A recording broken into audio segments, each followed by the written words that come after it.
Mga kababayan, kailan lamang po ay muling kumalat itong video na kung saan si Martin Romualdez at si Saldico ay tumatawag kay General Bronner, ang AFP Chief of Staff, mga kababayan.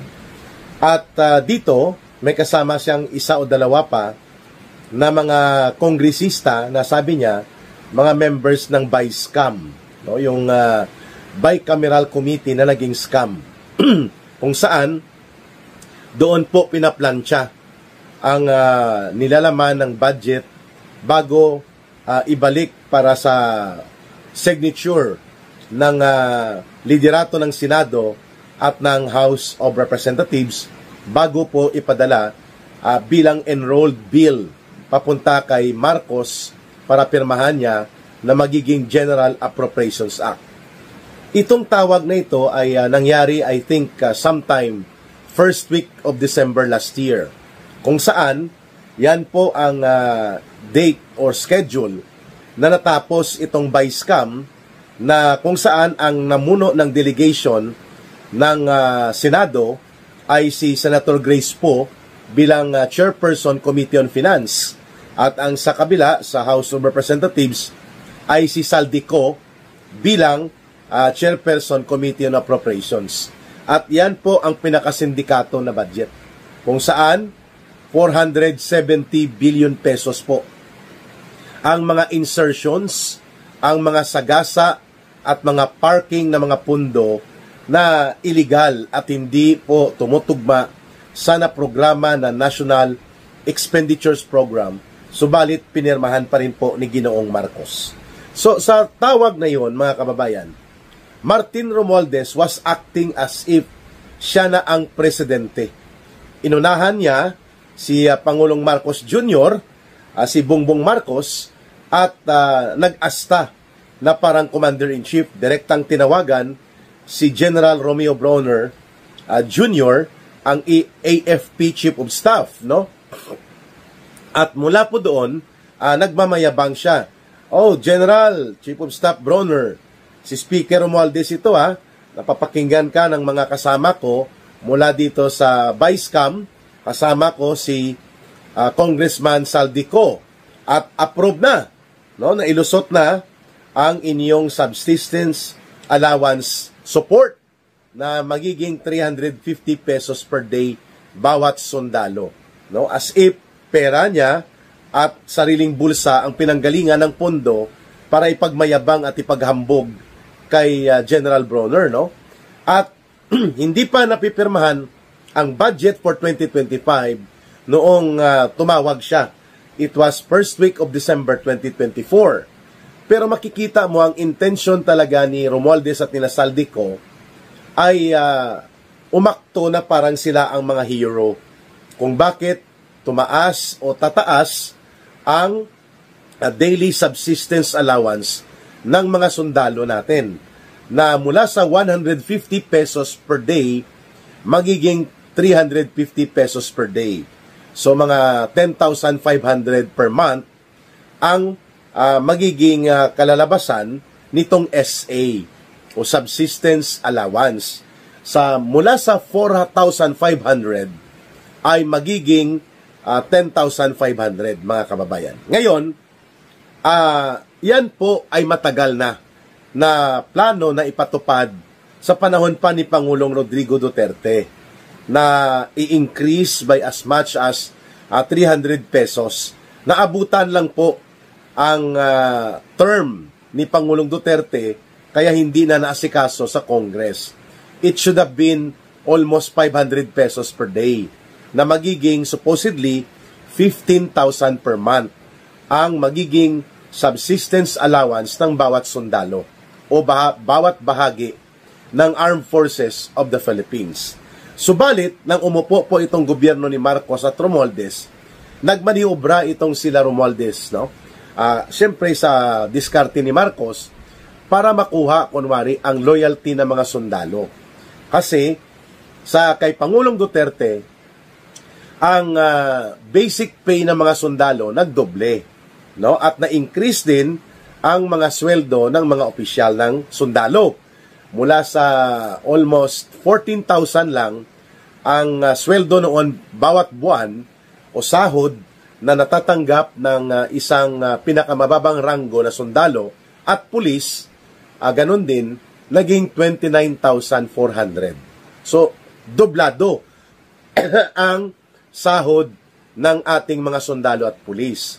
So, na-insecure si Marcos dyan, mga kababayan, kung kaya, itong si Romualdez, bahagi ng kanyang pagiging poderoso at maniobra sa budget, sa konsente at utos ni Marcos, nag-devise siya na humanap daw ng pondo upang madagdagan ang tinatanggap na subsistence allowance naman ng mga sundalo mula sa 150 pesos magiging 350 pesos per day na. Okay? So, para ipakita ang kanyang kahambugan at maniobra as if ito ay utang na loob ng mga sundalo sa kanya, ay tinawagan niya si General Bronner.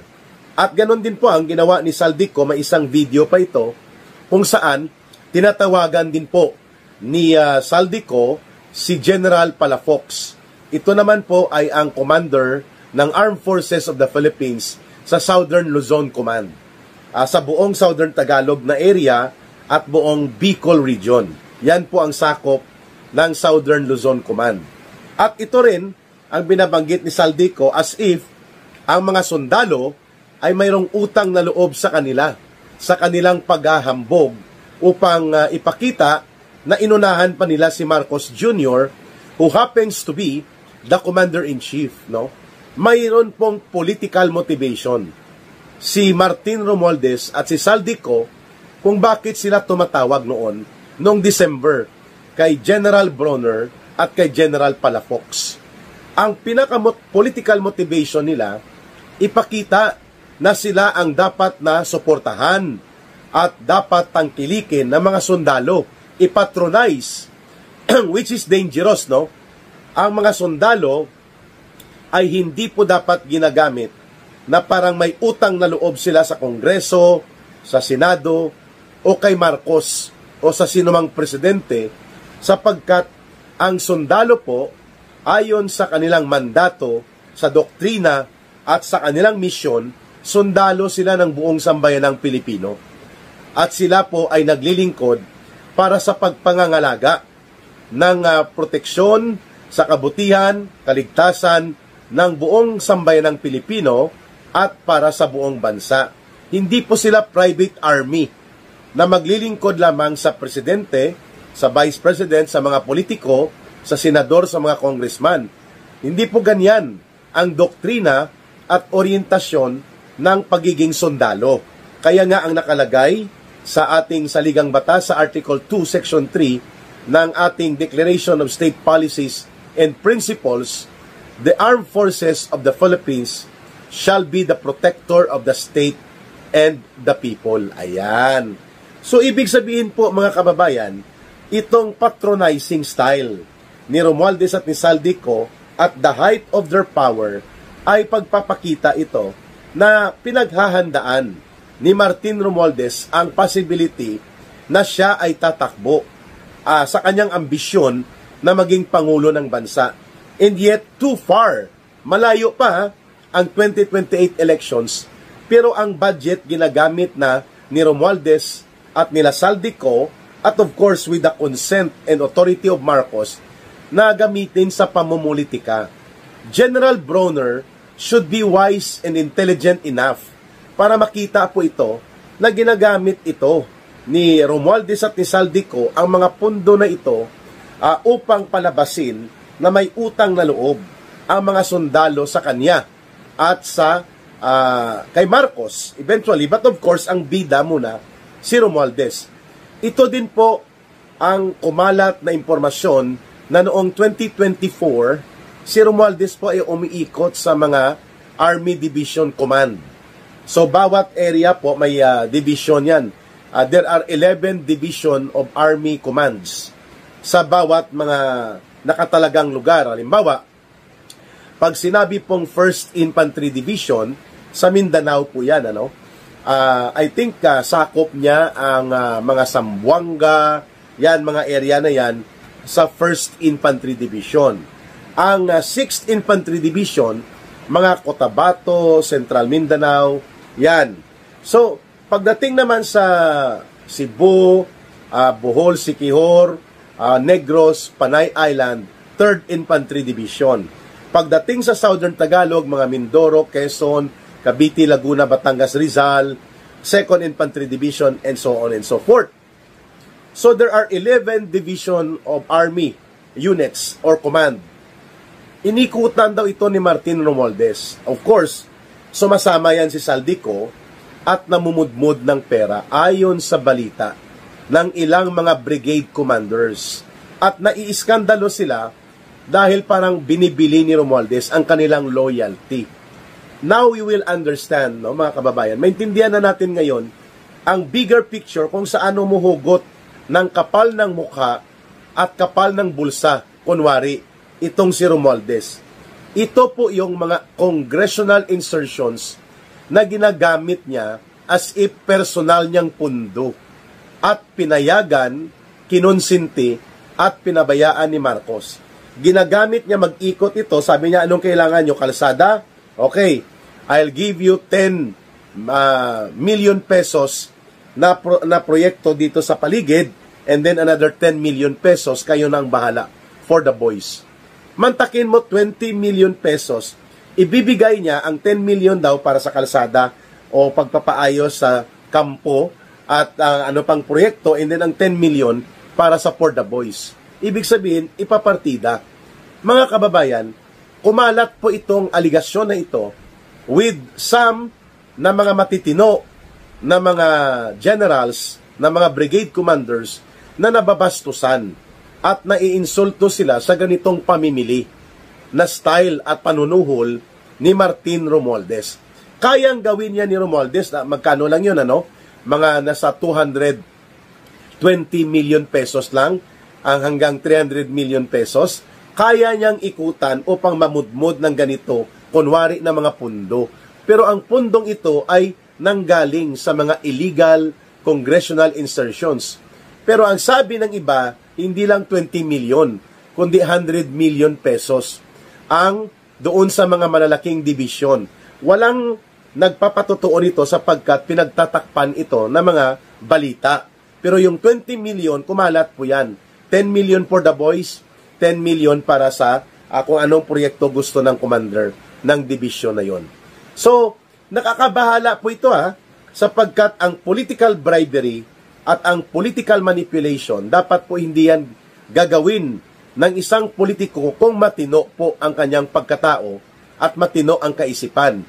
Yan ang exactly kung bakit itong video na kumakalat ngayon ay nagpapakita kung ano po merong tinatawag na karakter, ito sila Saldico at sila Martin Romualdez. They have the propensity.